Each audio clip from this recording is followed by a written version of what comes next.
வணக்கம். கல்வித்துறை சேனலுக்கு தங்களை அன்போடு வரவேற்கிறோம். இன்னைக்கு நம்ம லாப நஷ்டம் கணக்குகளிலிருந்து ஒரு சம் பார்க்கலாமா?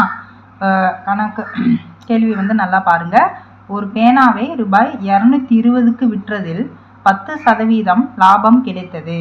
அதனை வாங்கிய விலை எவ்வளவு? இதுதான் கொஸ்டின்.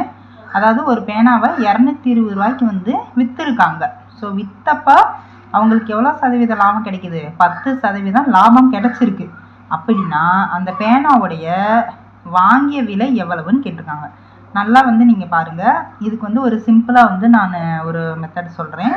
அதாவது 10% சேர்ந்தது தான் 220 இல்லையா? ஸோ 100%ங்கிறது அதனுடைய விலை ப்ளஸ் 10%. ஸோ 10%னா 110% இல்லையா? இதை மைண்டில் வச்சுக்கோங்க. ஸோ 110% தான் என்னது?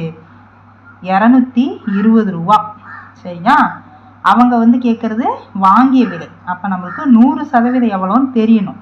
அப்போ நம்ம என்ன பண்ணணும் அப்படின்னா 100% எவ்வளவு அப்படின்றத கண்டுபிடிக்க போகிறோம்.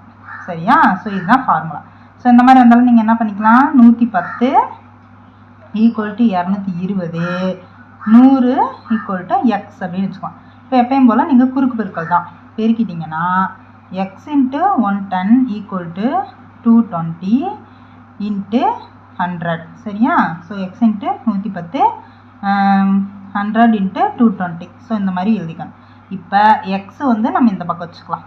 சரியா? 220 × 100 / 110. சரியாப்பா? இப்போ அடி கொடுங்க. அடி கொடுத்தீங்க அப்படின்னா இதில் அடி கொடுக்கலாம் இல்லையா? ஸோ 0க்கு ஒரு 0 கேன்சல் ஆயிரும். 1 11 11 2 11 22. So x = 2 × 100. அப்போ 2 × 100 எவ்வளோப்பா வருது? 200. ஸோ அப்போ x = 200. அப்போ 200 ரூபா அப்படிங்கிறத என்னது? இந்த பேனாவுடைய விலை.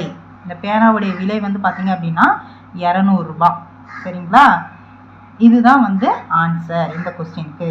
அப்போ ஆன்சர் எங்கே இருக்குது? ஆப்ஷன் ஷீல இருக்குது. ஸோ ஆப்ஷன் சி தான் இதுக்கான correct answer. Thank you so much.